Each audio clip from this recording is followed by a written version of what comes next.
much. Hello, everybody. My name is Jokke. I'm from Norway, and this is pretty much my life. I guess a lot of people would think that what you just saw is kind of crazy, and might think that I'm actually a little bit crazy myself.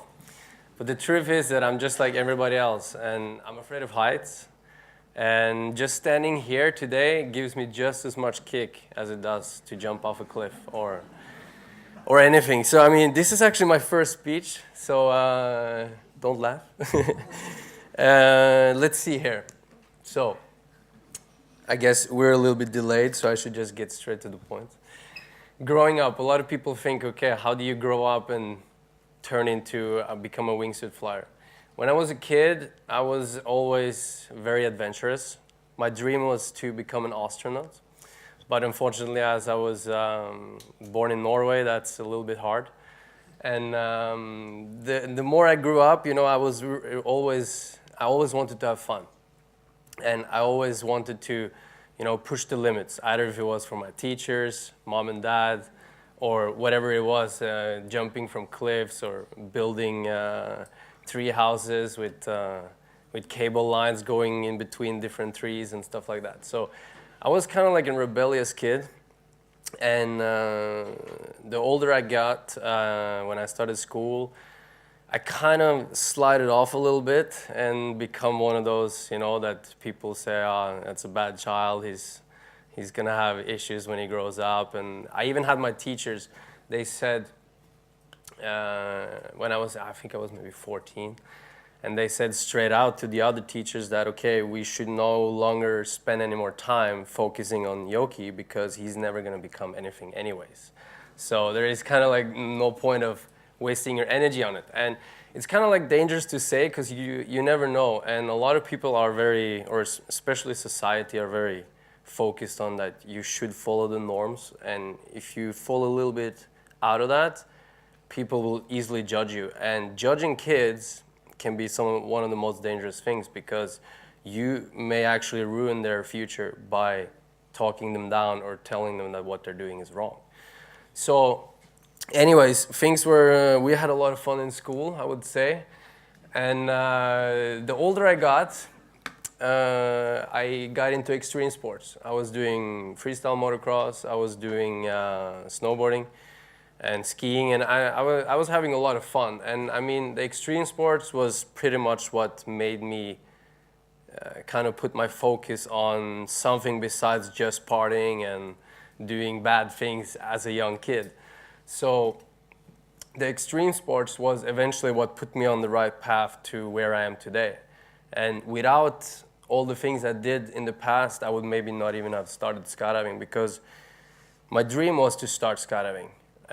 Or to actually fly. When I grew older, I wanted to fly, but I didn't know if that would even be possible.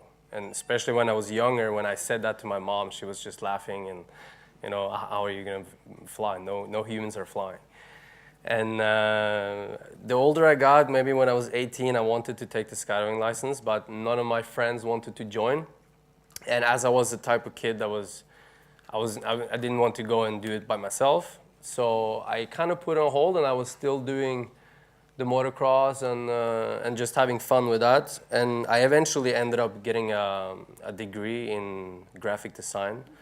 So because of the extreme sport, I kind of slide into being a little bit serious as well, and finishing school and everything.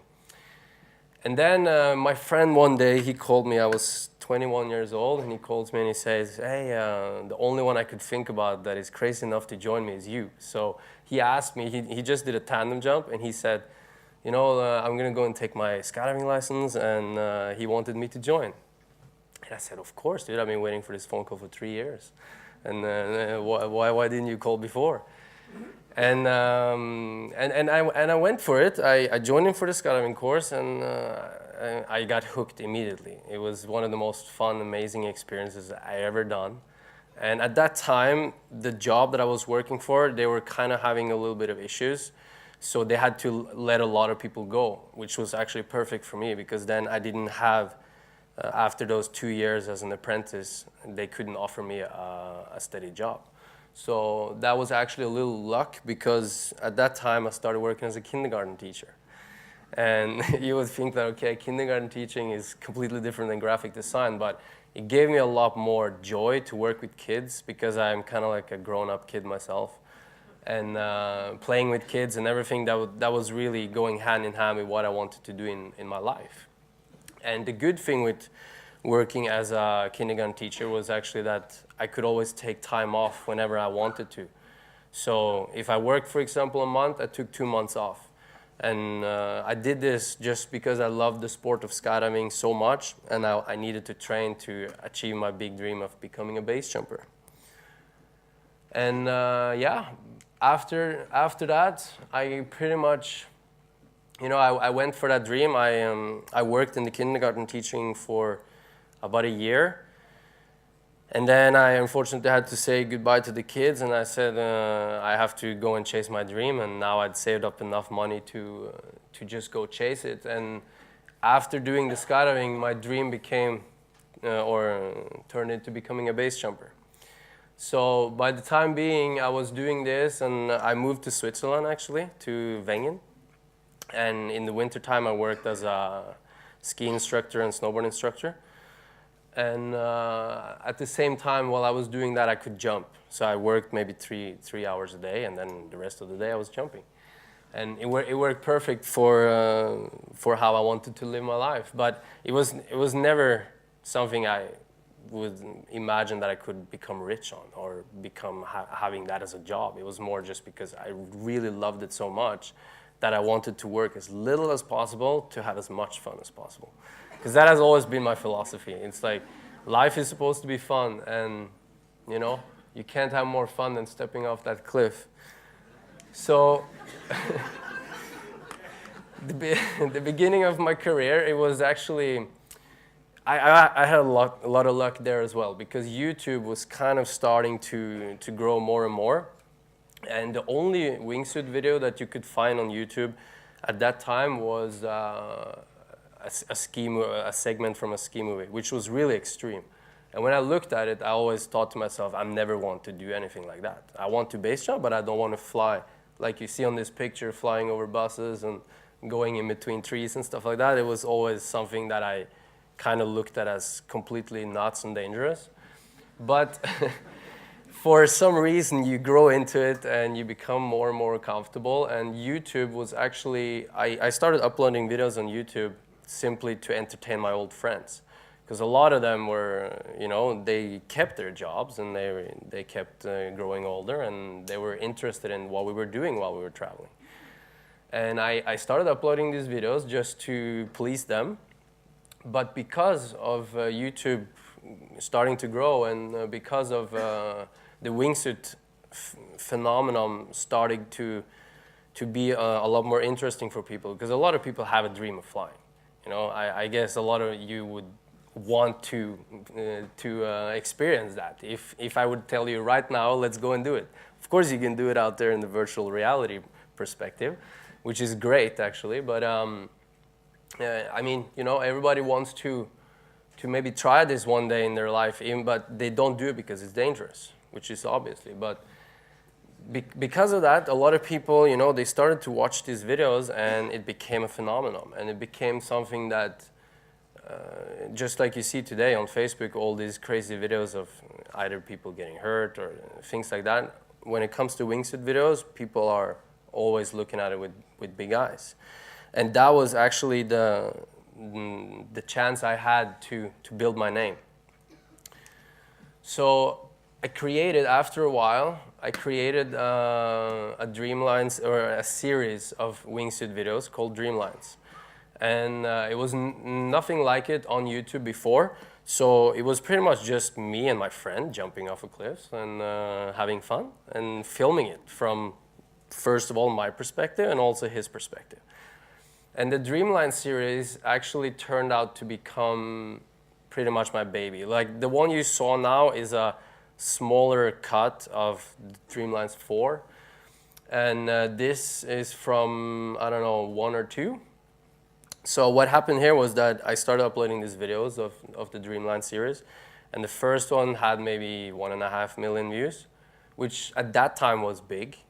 Nowadays, yeah, it's like you need a little bit more, but at that time, there was nothing like it. So I had suddenly the most viewed wingsuit video online, which was great for me. But at the same time, my videos looked a little bit too extreme for its time. So even though I saw that, oh, okay, I'm building fans and I'm creating a name here, it actually worked against me because I tried to get into Red Bull and they kept saying no because they had a very bad year. The first year that I tried to get in, they had 3 accidents and they lost 3 athletes in 1 year, and they said, okay, you know what, maybe we're gonna never work with wingsuit flying ever again because it's dangerous, and we just lost 3 people. And it ended up being, working against me in a way because, of course, they didn't want to sign the guy that looked the most extreme because that would be bad for the business. So I kept working on it, a couple of more years, 2-3 years. And after the 3rd year, I was lucky enough to get an invite to be a part of a TV show in Norway. And that TV show I was supposed to just be the camera guy. I came there and I said to the guys, yeah, I don't have anything to do for a month, so I'm just gonna hang out here with you guys, because it was a TV show about 12 athletes traveling on a boat through the fjords of Norway. And this is from one of the jumps that we did. This is actually from season 2, but it's like, we're traveling around in these fjords with our boats. And it was like a big cruise ship, but the world's smallest cruise ship. So it was very intimate and kind of like, happy TV. It was a lot of people that loved that show, especially even the seniors. People in the senior centers, they became one of our biggest fans. And even the people from, 5 years old. So I have a very broad spectrum of fans. And because of this TV show, or the fact that I went to this TV show and I was supposed to be the camera guy, but then they said that they liked my personality so much that they wanted to make me a part of the show. And because everybody had to go to work and stuff, it was only one other guy who is actually riding for Faction Skis and myself, and we became kind of like the main 2 stars of the show.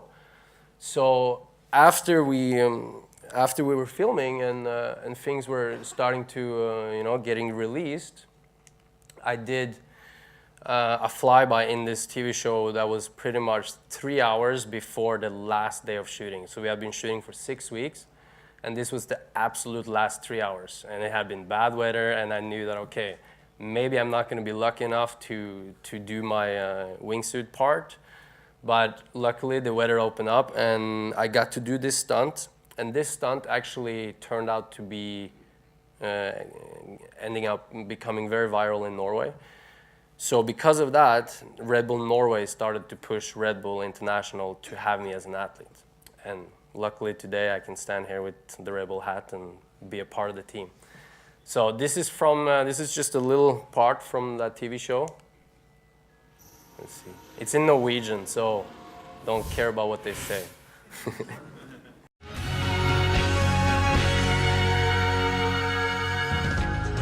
Hva skal vi se etter deg, Tessa? Nei, det får du vente og se, men bare følg med på det treet der. Okay. Den bursdagsoverraskelsen i dag var helt sinnssyk. Jeg har aldri vært med på noen ting lignende. Jeg har aldri sett noe så sjukt i hele mitt liv. Der er den.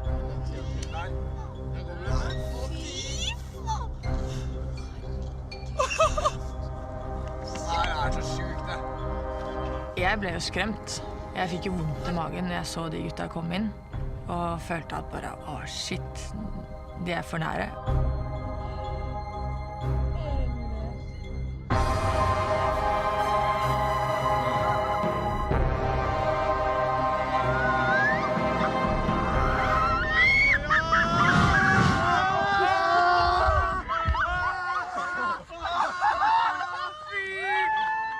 Jeg kunne tatt Jokke i hånda, liksom. Jeg kunne ha i på henne. Han kom så jævlig mye lavere da.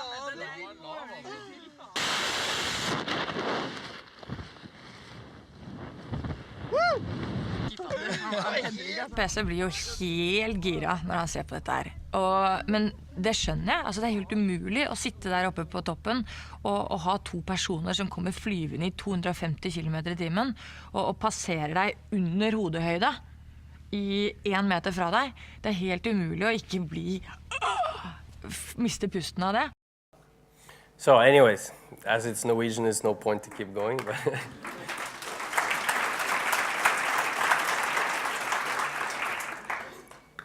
so now my sponsors, who are they and how do I work with them? So, for example, Red Bull, they are a company that are creating content, and so am I, but I like to do my content work separately from my sponsors. So in Red Bull's case, sometimes I do big projects for them, so they hire me as maybe coming to Greece to go and do some flying there.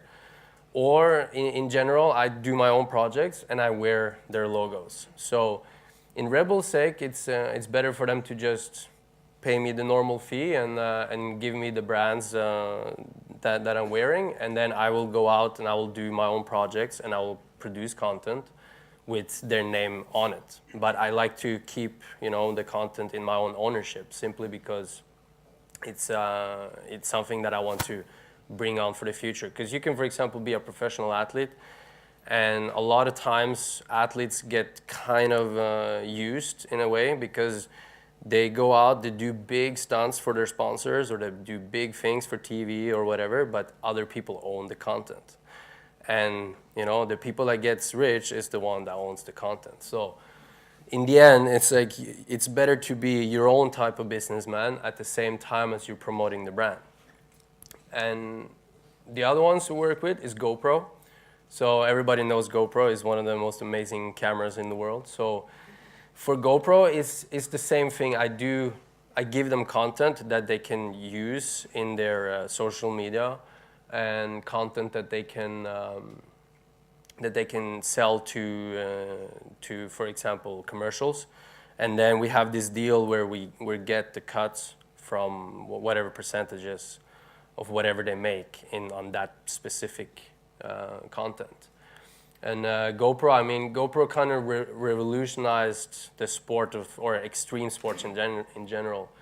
Without GoPro, extreme sport wouldn't be as big today as it actually is. And that camera has been a part of many amazing adventures. Skydive Dubai, which is, this is from a trip to Dubai with my friends. As you see, they're all kind of crazy. But we're having a lot of fun in Dubai. And Dubai is a very, what can you say, a growing city. And they also put a lot of their focus on extreme sport. I don't know if any of you have seen Jetman, which is the jet flying, the two guys. He's actually he lives just around the corner here in Annecy. But they have opened a drop zone, which is called Skydive Dubai, and they have kind of taken skydiving into a bigger market and turn it into more like a solid company. And they want to become kind of like Red Bull, but to specialize in doing incredible stunts and doing big jumps that will create a lot of media attention. So they're doing, for example, jumping from buildings and filming this in a spectacular way, and being promoted by the Middle East news agencies, and they're growing pretty big. So Skydive Dubai for me is a sponsor that is pretty much my training center. So I go there to fly in the wind tunnels or to train for my jumps. Extreme Video, that's a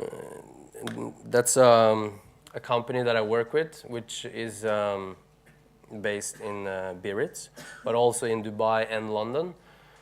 And they're my YouTube partner in a way. So they are the ones that are monetizing my YouTube channel and promoting my stuff, and also selling my stuff to bigger TV networks, because they have been working with this for 20 years and they have a lot of contacts. 3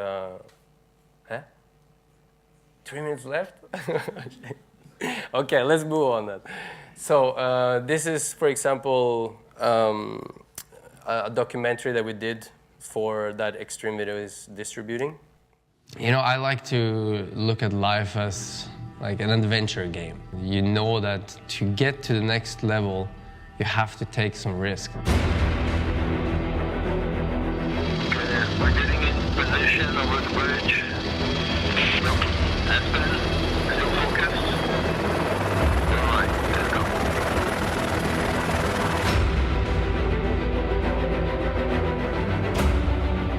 This was mainly my friend Jokke Sommer's dream. He had this idea of gathering a small group of base jumpers and pretty much travel the world, go to those epic places and really discover how we could use the wingsuits. People always ask us to describe it, but it's really hard to describe it. You got to experience it. Things were starting to work against us, and we were actually not even prepared for what was actually coming.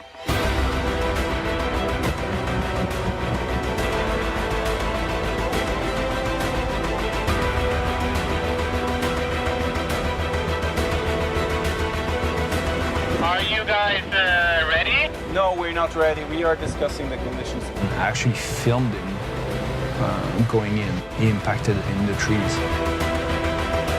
I often think that one day the police will call me and say, he's dead.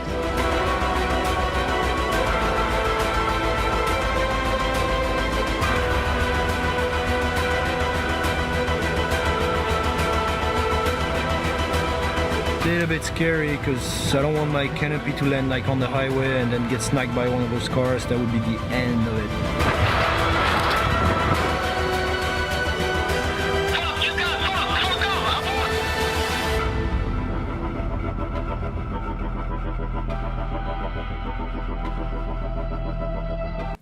Okay, I guess as we're cutting short on time, I have to maybe skip some parts.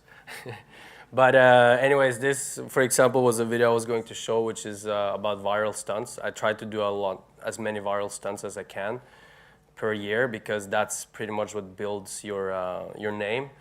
And with all my YouTube hits total, or with all the views that has been on YouTube and Facebook together, it's maybe about 80 million. So a lot of those are thanks to viral stunts. But if you want to see this video, just check it out online, because it will last a few minutes as well. So let's just skip that one for now. So my social media and how I use it. So Facebook is a social media that I use mostly now for videos, as well as with YouTube, because Facebook is kind of becoming this place where a lot of people just share a lot of crazy stuff, either if it's cats or dogs or people surfing big waves or whatever it is. And it has a bigger effect nowadays to use Facebook as a video marketing place, because you will easily get a lot more views there than you will on YouTube, for example, because YouTube is more, you know, high quality videos and not so much of the straight to the point short edits. And I also use Facebook to, you know, interact with my fans. I just reached 100,000 on Facebook, and that has been, you know, a long time just growing as with doing my stuff. And I use it to, you know, interact with my fans and to maybe have giveaways, give them GoPro cameras if there is a particular video I want them to share, and, you know, just use it a little bit more in that diverse way. For Instagram, of course, it's more picture friendly, and I'm trying nowadays to focus more on Instagram because it's a very clean social media. It's, you know, it's a lot less noise, and it's more, you know, the beauty shots rather than the content that we create. And a lot of fans are excited about the Instagram these days, especially because of that, because you can see more of the person you actually follow. Content, like I said earlier, that I'm creating content for myself and together with my team. So I'm teamed up with someone called Saturi Factory, which is, he's the guy that takes this picture. And together with him, we're shooting now a lot of virtual reality content but also the content that you see on YouTube, and we take ownership of it, so we can be, you know, ready for the next generation, especially with virtual reality and the fact that a lot of people want to live our lives, but through the safety of watching it at home. So with the virtual reality now blowing up, this is going to be something that you can soon be watching at home.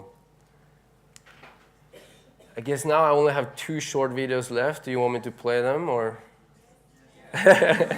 Okay, I gotta respect the audience, right? So this is from a trip. Yeah, it's good.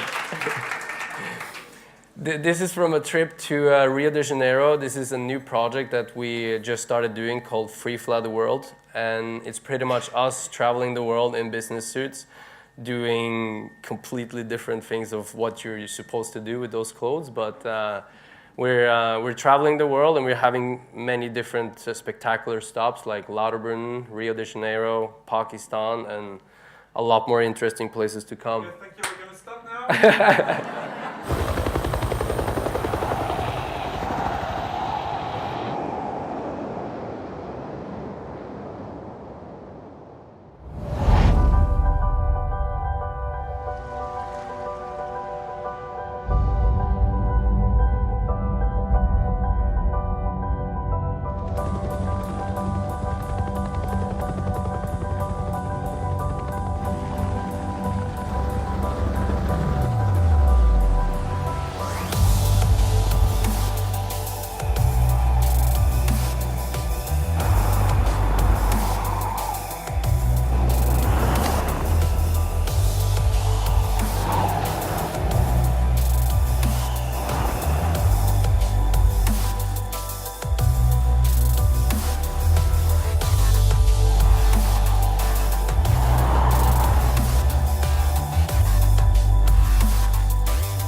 Which is another amazing adventure. I mean, the Free Fly the World is kind of like a new direction where we want to go, because we want to also decrease the risk, because the wingsuit stuff is really risky, and if you only do that, it's easy to, you know, burn out and put yourself in a dangerous situation because you always push to get the big numbers. So this is something that we kind of tried to create to show a little bit of a different perspective of human flight, and to show more the beauty shots of it rather than being too extreme. So the last part is pretty much the last 2 years I have been doing more outside of social media because of the new TV show that we're creating. It started with an idea that I wanted to become a big wave surfer. And it was something that we spoke about with my friend in Paris when we were doing the release of Perfect Moment, Nuit la Glisse, the movie. And I told him, yeah, I really want to become a big wave surfer. And my friend, which is a big wave surfer, he wanted to become a wingsuit flyer. So I met this producer in LA, and I barely dared to tell him the idea because he's a very famous big wave photographer and movie maker. So I kind of expected that. It sounds like a stupid thing that one guy that has been surfing for 1 year wants to surf the biggest waves in the world. So I was thinking, okay, you know, he might as well say that I'm an idiot and that's not going to happen. So, but anyways, I decided to tell him the truth, and he got so excited about the idea that he sold like a lot of his stocks and things to create a TV show that we're now filming season 3 for.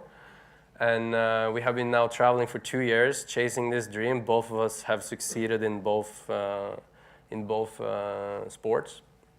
And it will be released on TV in Europe and the US and Asia, and pretty much all over the world from March, I think.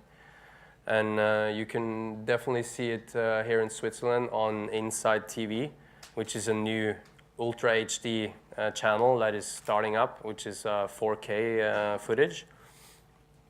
And to show you maybe a little teaser from that show, to kind of end it with that, I mean, is there any other things that I missed out on?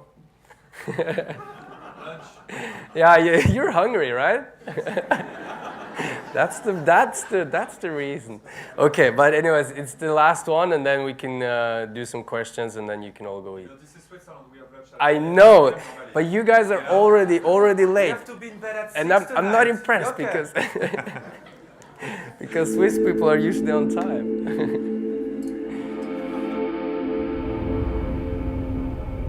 Mankind is constantly pushing the limits of what we believe we can achieve.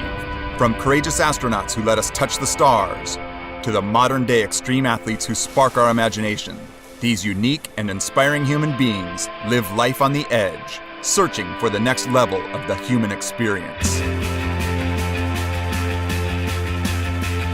Jokke Sommer, one of the world's best wingsuit pilots, and Nicolo Porcella, a world-class waterman and big wave surfer, are two of these amazing individuals. Already accomplished athletes in two of the most inspiring and deadly sports, their dream is to trade places. I've been dreaming it for the last 3 years. I wake up in the morning, it's the first thing I think about. I think about it all day long. Big wave surfing right now is the pinnacle of the next stuff I want to do. If they are successful in attempting this historical feat, they will be the first people on the planet proficient at both of these extreme sports. In order to accomplish this feat, they will need to compress the training and experience that would take most skilled athletes decades to achieve into less than 1 year's time. They will be assisted by their family and friends. It's the best. I mean, somebody like your brother going out there and charging together. As well as a selection of world-class athletes who will serve as their mentors on this historic quest. Big wave surfing, you just really gotta want it. It's just a matter of how determined, how hungry, what kind of shape you're in, and what you can handle. To do the stuff that Jokke and me are doing, really flying proximity, flying the lines in the mountains, that's gonna take mostly experience. Follow the team as they travel the world in the pursuit of their passions. From the highs of fulfilling their dreams, to the drawbacks of life on the road and dealing with the responsibilities of being professional athletes. All the traveling is a big dream. It's a big dream coming true, but at the same time, it's also extremely heavy. We go through a lot of stress and pressure and risk. Sometimes you question yourself, like, wow, this is heavy. There's a lot going on. Am I gonna be broke? Am I gonna get hurt and be in the hospital again? Am I gonna make my friends and family wonder? I was just like feeling good. I'm like, I got the road, no problem.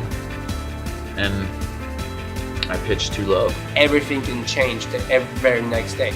I can go out, I can play, and I can get paralyzed the next day. Cut away, cut away. I have to do my path in my life. The journey will forge lifelong friendships. You're surrounded with people that go for it. See their smile at the end of it, like the accomplishment. Test the limits of love. Trying to organize my career and my sports and everything I'm doing, but at the same time, I'm organizing a wedding with my girl.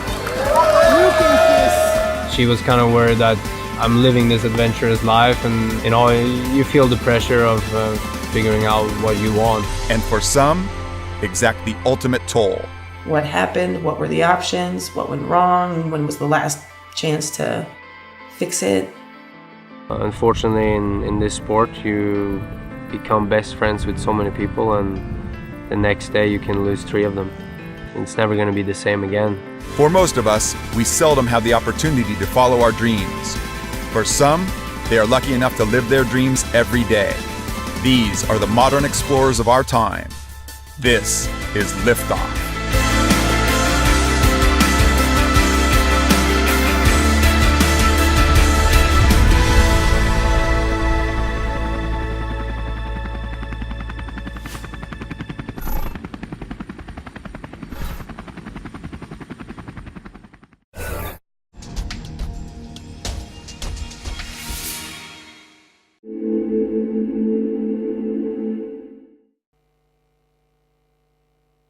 Time? See you after lunch. On se retrouve après le déjeuner. Should we do, since this is a social media event or like a little bit about that, should we maybe do a social media post and include all of these selfie. amazing You want me to people? take the picture? No, it has to be a selfie. Okay. Come on. Yes. It's 2016. Yeah. I'm just. Even though I actually never post selfies. Am I allowed to do a selfie if I'm older than 18 years old? Yeah. Are you sure? For sure. Okay. I actually don't do much selfies because I kind of find it a little bit awkward, but if I'm sitting on a helicopter skid or on top of a building, then it's okay. But also, it's so many amazing people.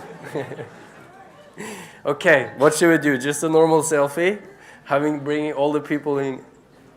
All right. Hey, up!